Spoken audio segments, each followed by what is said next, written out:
నమస్తే, welcome to Ramoji TV. Anantapuram జిల్లా పేద ప్రజల కల్పవృక్షం ఆర్డిటి సంస్థకు కేంద్ర ప్రభుత్వం నుండి FCRA నిధుల వినియోగానికి పూర్తిస్థాయి అనుమతులు లభించడం పట్ల రాయలసీమ యునైటెడ్ ఫోర్స్ రాష్ట్ర అధ్యక్షుడు తిప్పిరెడ్డి నాగార్జునరెడ్డి హర్షం వ్యక్తం చేశారు. గత 11 నెలలుగా ఈ నిధుల విడుదల కోసం అనేక ప్రజా సంఘాలు, రాజకీయ మరియు రాజకీయేతర పార్టీలు కలిసికట్టుగా చేసిన పోరాట ఫలితమే నేడు సాకారమైందని ఆయన పేర్కొన్నారు. ఈ అరుదైన విజయం అనంత జిల్లా ప్రజల సమిష్టి కృషికి దక్కిన గౌరవమని కొనియాడారు. సంస్థ తిరిగి యథావిధిగా తన సేవా కార్యక్రమాలను కొనసాగించే అవకాశం కలగడం ప్రాంత ప్రజల అదృష్టమని తెలిపారు. ఈ సందర్భంగా ఆర్డిటి ప్రాజెక్ట్ డైరెక్టర్ మాంచో ఫెర్రర్ ని రాయలసీమ ఉద్యమ నేతలు మర్యాదపూర్వకంగా కలిసి ఘనంగా సత్కరించారు. కార్యక్రమంలో ప్రముఖ కేంద్ర సాహిత్య అకాడమీ అవార్డు గ్రహీత బండి నారాయణ స్వామి, సీనియర్ న్యాయవాది రామ్ కుమార్, పుట్లూరు భాస్కర్ రెడ్డి, రాయలసీమ విద్యార్థి సంఘం నాయకుడు వరుణ్, బండి విహారీ, కనకం నాగరాజ్ యాదవ్, నూర్ మహమ్మద్ తదితరులు పాల్గొని మాంచో ఫెర్రర్ కి శుభాకాంక్షలు తెలిపారు.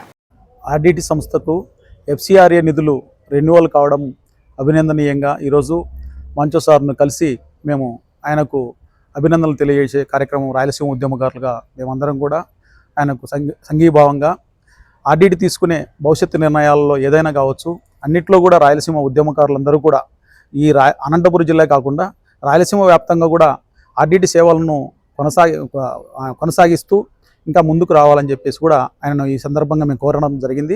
ఎందుకంటే రాయలసీమ ఉద్యమానికే ఈరోజు ఆర్డిటి సంస్థ సంరక్షణ కోసం జరిగినటువంటి ఉద్యమం, ప్రజా ఉద్యమం ఒక స్ఫూర్తిదాయకంగా మాకు నిలిచింది. ఎందుకంటే అనంతపురం జిల్లాకు కరువుతో ఇబ్బందులు పడుతున్నటువంటి సందర్భంలో ఈ అనంతపురం జిల్లాకు దాదాపుగా 60 సంవత్సరాలుగా భూగర్భ జలాలు పెంచడానికి కట్టించినటువంటి చెక్ డ్యాములు దాదాపుగా వేల సంఖ్యలో ఉన్నాయి అనంతపురం జిల్లాలో. మరి ఈరోజు ఆ పరిస్థితికి అవసరం లేకోకుండా ఉండేదానికి ఇక్కడ తుంగభద్ర, కృష్ణ నదుల నీళ్లను అనుసంధానం చేస్తూ రాయలసీమ పశ్చిమ ప్రాంతంలో ఉన్నటువంటి అన్ని నదులను అనుసంధానం చేస్తే కేంద్ర రాష్ట్ర ప్రభుత్వాలు ఆ విధంగా చేయగలిగితే ఈ పరిస్థితి అవసరం లేకోకుండా ఉండేది. ఆ ఫండ్స్ను వేరే అంటే విద్య కావచ్చు, అదేవిధంగా వైద్యం కావచ్చు, ఇలాంటి వాటికి ఆర్డిటి సంస్థ వారు మరలించడానికి అవకాశం ఉంటుంది. కాబట్టి ఇప్పటికైనా కూడా కేంద్ర రాష్ట్ర ప్రభుత్వాలలో మార్పు వచ్చి ఆ యొక్క విధంగా రాయలసీమ ఉద్యమకారులు కొన్ని ఏళ్లుగా తరాలుగా తుంగభద్ర సమాంతర కాలువ అయితేనేమి, ఆల్మట్టి నుంచి బుక్కపట్నం వరకు ఈ యొక్క వరద కాలువ గ్రావిటీతో వచ్చే నీళ్ల కోసం తహతహలాడుతూ ఎన్నో ఏళ్లుగా ఆకలి కేకలను ఈ యొక్క కరువు ప్రాంతం నుంచి మేము వినిపిస్తూనే ఉన్నాం. మా పెద్దలు కూడా వినిపించారు, మేము వినిపిస్తున్నాము. ఇప్పుడు మా పిల్లలు కూడా ఈరోజు రాయలసీమ ప్రాంతం యొక్క అవసరాలను, నీటి అవసరాలను మేము ఏకరువు పెడుతున్నప్పటికీ కూడా కేంద్ర రాష్ట్ర ప్రభుత్వాలలో చలనం రాకోకుండా కేవలము రాజధాని అమరావతి అంటూ గల్లీ నుంచి ఢిల్లీ వరకు ఈరోజు మాట్లాడుతున్నారు. కానీ ఈ యొక్క రాయలసీమ ప్రాంతం అభివృద్ధికి నోచుకోకుండా రాయలసీమ ప్రాంతంలో ఉన్నటువంటి వాటిని అన్నిటినీ కూడా ఆ అమరావతికి తరలించుకుంటూ పోతా ఉన్నారు. కాబట్టి మాకు అనంతపురం జిల్లాకు ఆర్డిటి లాంటి సంస్థ ఉంది కాబట్టి ఈరోజు బతికి బట్టగడుతున్నారు చాలా మంది నిరుపేదలు.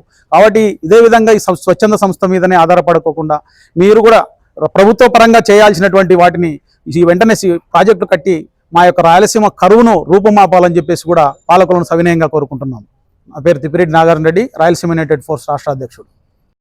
చాలా అవసరమైనటువంటి సమయంలో చేశారు.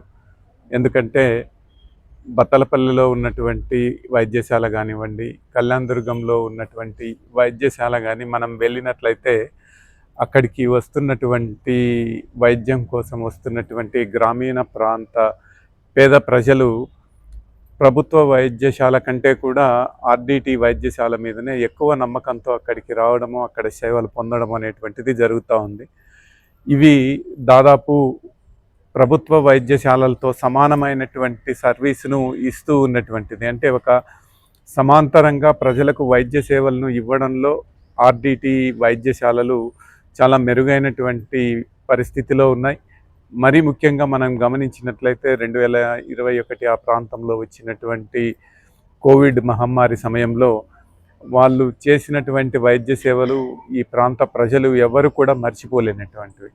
అందుకే FCRA తాత్కాలికంగా నిలిపివేసినటువంటి 11 నెలల కాలంలో అన్ని రకాల ప్రజలు, అంటే పేద ప్రజల నుంచి రాజకీయ నాయకుల వరకు అందరూ కూడా అనంతపురం జిల్లాలో ఆర్డిటి ఉండాలి అని చెప్పి కోరుతూ వీధుల్లోకి వచ్చి తమ నిరసనను తెలియజేయడము, ఆ నిరసన పట్ల మూకమ్మడిగా జనాలు వీధుల్లోకి రావడం వల్లనే ఈరోజు కేంద్ర ప్రభుత్వం తన అభిప్రాయాన్ని మార్చుకొని ఈ FCRA రెన్యువల్ను అమలు చేయడం జరిగింది. అది అనంతపురం జిల్లా ప్రజలకు చాలా సంతోషం కలిగించేటువంటి విషయంగా మేము భావిస్తున్నాం. అందుకనే ఆ విషయంగా మంచు ఫెర్రర్ గారిని అభినందించి ఆయనకు మద్దతుగా నిలబడినటువంటి అనంతపురం జిల్లా ప్రజలందరికీ కూడా ప్రత్యేకమైనటువంటి ధన్యవాదాలు తెలియజేసుకుంటున్నాం. పేరు రామ్ కుమార్, అడ్వకేట్, అనంతపురం.